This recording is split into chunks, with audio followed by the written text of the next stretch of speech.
Pag-usapan natin ngayon ang pinakadelikadong desisyon o pinakamasaklap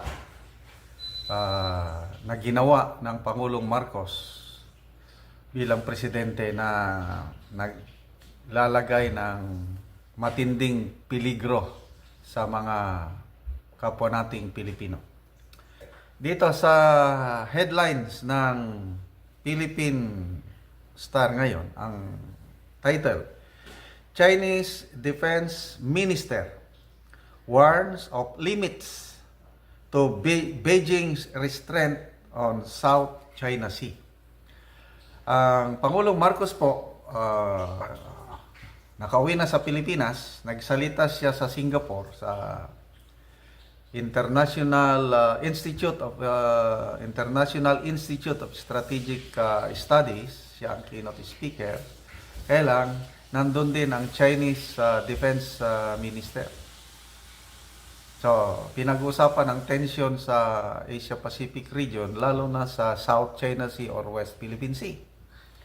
Nako, may matinding warning ang Chinese Defense Minister, si Defense Minister Dong Jones. Okay?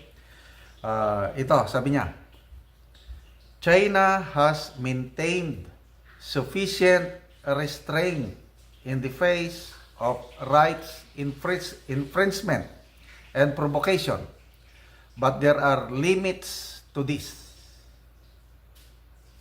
Tapos dinagdagan pa niya ng one sentence lang na acting in this way will ultimately burn oneself. Meron siyang tinutukoy na bago lang desisyon o ginawa ng Pangulo na pwedeng ikaresulta masusunog ang maraming Pilipino. Ano po yun? Ito po yung desisyon ng Pangulo na payagan ang United States na i-deploy ang kanilang medium-range ballistic missile system sa Pilipinas. Ito ang ikinagagalit ng China ngayon, at hindi lang China, pati ang Russia. Ang unang, April, nung ginawa yung latest balikatan, yun, first time in the history dito sa Asia na deploy yung ganun na weapon system. Itong weapon system na ito pwedeng mag-fire ng mga ballistic missiles na ito sa range of 1,800 miles. Nandyan ngayon sa northern Luzon, pwedeng paputukin ng US yun in case na magkagera ang US and China dahil sa Taiwan. Kasi ang China palaging nagsasabi na it's just a matter of timing, China will invade Taiwan. Ang US naman, deeply committed na i-defend, tulungan niya ang Taiwan in case na atakihin ng China ang Taiwan. Dahil kahit balibalik-tarin mo man ang mundo, ang Taiwan ay province talaga ng China. At may karapatan ng China na kunin niya ang kanyang renegade province at all cost. Itong US, ayaw. So okay lang sana mag-away yung US-China over Taiwan na hindi tayo madadamay. Ngayon, damay na tayo. Dahil sa desisyon ng Pangulo na umalyado siya, dumikit na siya sa sa US, plus pinayagan pa yung pag-deploy ng mga, yung medium-range ballistic missile systems na ito. At nag-react ang unang nagreklamo ang Russia. Sabi, ang US purposefully escalating tensions in the region. Binabalik daw ng US yung kalagayan ng Cold War.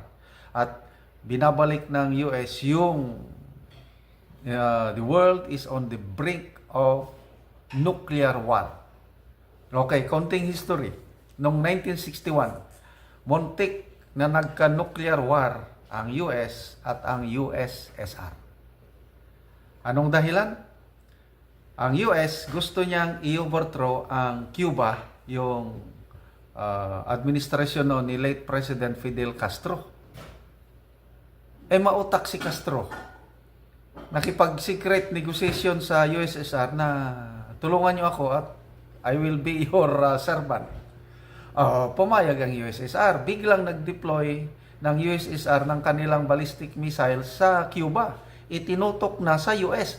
Ang lapit na po ang Cuba, magkakapit, ano lang yan ilang oras lang na airplane, basta napakalapit ang Cuba at US. Na-deploy na ang warheads ng USSR katutok sa US. Naalarma ang US, nag-deploy din siya ng kanyang mga ballistic missiles towards Cuba, towards USSR at nagkagirian na muntik ng nagkaputukan. Ito, lately ko na lang nalaman, ito may YouTube na napanood ko. Ang USSR government noon, nagbigay na ng go signal sa kanilang submarine na nandyan sa Cuban waters na magpaputok na ng nuclear warhead. Kasi ang nasagap na balita ng USSR government, yung intelligence nila, ang US is ready to push the button. Kaya paunahan lang. Sabi ng USSR, unahan mo, paputokin mo na. Mabuti na lang nag-isip yung Russian submarine captain na yun, commander. Nakalimutan ko na yung pangalan Nabasa ko sa history.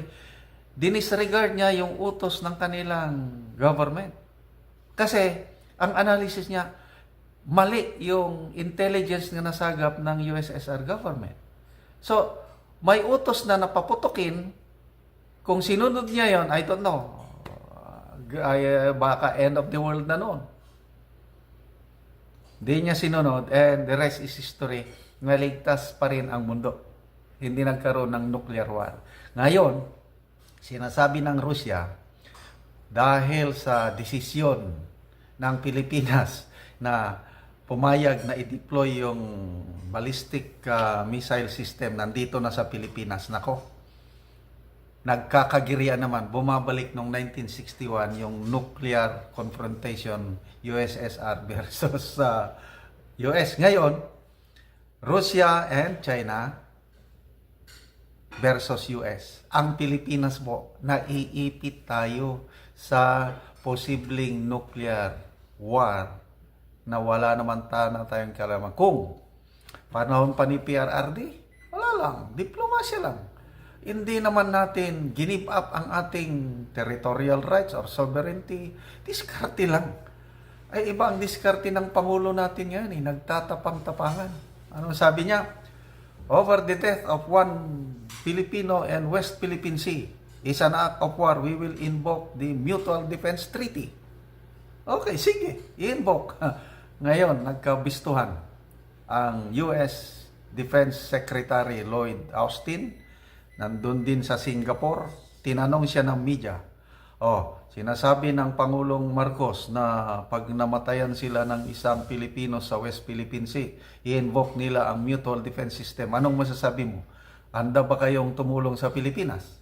Nako, dito na nabuking ang US. Yung pinagmamayabang nila na we will help the Philippines, ironclad commitment ang aming bibigay sa kanila. Dito na booking dahil ang US Defense Chief taliwas yung sagot niya. Sabi niya, hypothetical lang yan. Hindi yan mangyayari. We will do everything we can para walang mamatay na Pilipino. Are you sure, Mr. Secretary, na walang mamamatay? Ang tamang sagot sana yun kung totoong tutulungan tayo ng China. Yes! Pag may namatay na Pilipino, gera na kami, handa kaming gera. We will ask the US US Congress to declare war. sinong mga mambabatas ang luko-luko na papasok sa giyera laban sa dalawang superpower over the death of one Filipino. Ako, ayokong mamatayan tayo sa West Philippine Sea. Masakit yun. Lalaban tayo. Anong ilalaban natin sa China? Wala. Kaya dapat diplomasya lang muna. Konting pasensya, hindi yung tapang-tapangan. Hindi ako maniniwala na tutulungan tayo makikipagyera ang US sa atin kung may mamatay na Pilipino. Bibigyan lang tayo ng ayuda, kagaya ng Ukraine. Dagdagan, bigyan tayo ng billions of dollars. Anin mo yung billions of dollars na foreign military assistance kung namamatay na tayo. Ay di, wala. So ito po, delikado po. Yung ballistic missile system na yon na dinala ng US nung balikatan, nandito pa rin sa Pilipinas. Hindi na nila binalik sa US. Kaya forever yon na magnet ng init ng ulo ng Russia at China sa atin. At kung hindi maiwasan, baka ito na ang World War III, nuclear war, tayo ang unang masusunog. So good luck po sa ating bansa.